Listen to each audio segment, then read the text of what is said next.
नमस्कार, one India Hindi में आपका स्वागत है। मैं हूं शिखा धूरिया। पश्चिम बंगाल में जैसे जैसे चुनाव की तारीख नजदीक आ रही है, राजनीतिक दलों के बीच जुबानी जंग तेज होती जा रही है। अब पश्चिम बंगाल की मुख्यमंत्री ममता बनर्जी ने प्रधानमंत्री नरेंद्र मोदी पर तंज कसा है। ममता बनर्जी ने कहा कि पीएम नरेंद्र मोदी ऐसे आत्ममुग्ध नेता हैं जिन्होंने स्टेडियम का नामकरण अपने ऊपर ही करवा लिया। यही नहीं, उन्होंने कोरोना वैक्सीनेशन सर्टिफिकेट पर अपना फोटोग्राफ प्रिंट करवाया। ममता बनर्जी ने कहा कि अब वो दिन दूर नहीं जब भारत का नाम नरेंद्र मोदी के नाम पर रखा जाएगा। आपको बता दें, अंतर्राष्ट्रीय महिला दिवस पर कोलकाता में एक रैली की अगुवाई करते हुए ममता बनर्जी ने कहा, पीएम ने स्टेडियम का नामकरण अपने ऊपर करवा लिया। उन्होंने कोविड-19 टीकाकरण सर्टिफिकेट में अपना फोटोग्राफ लगवाया। इतना ही नहीं, ममता बनर्जी ने कहा कि पीएम के कहने पर ही इसरो ने उनका फोटो स्पेस पर भी भेजा। पीएम मोदी पर तीखा तंज कसते हुए ममता बनर्जी ने कहा कि एक दिन ऐसा आएगा जब देश का नामकरण पीएम मोदी पर होगा।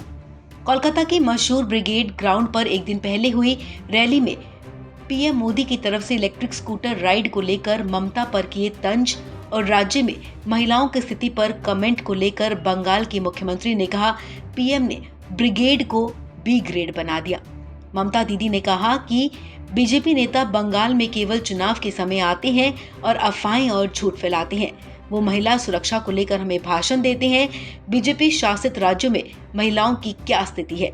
मोदी के पसंदीदा गुजरात में क्या स्थिति है?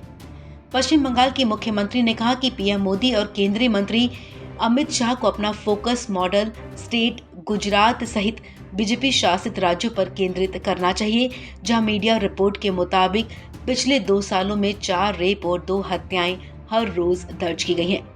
पश्चिम बंगाल चुनाव को दीदी वर्सेस बीजेपी करार देते हुए ममता ने कहा, सभी 294 सीटों पर मुकाबला मेरे और बीजेपी के बीच में ही है। वहीं अब इस पूरे मामले पर बीजेपी सांसद स्वप्न दास गुप्ता ने ममता बनर्जी पर ही निशाना साधा। I think Mamata Banerjee has reduced this political campaign to the level of the gutter. What she is doing at present does not behove any responsible political leader. The language she is using, her gesticulations, her tone are completely out of order in suggesting that she is the custodian of Bengali culture. What she is trying to do is actually say that Bengali culture belongs to a depth, it belongs to a level which it's unimaginably low. So I don't think that it's necessary to portray, to actually answer Mamata Banerjee.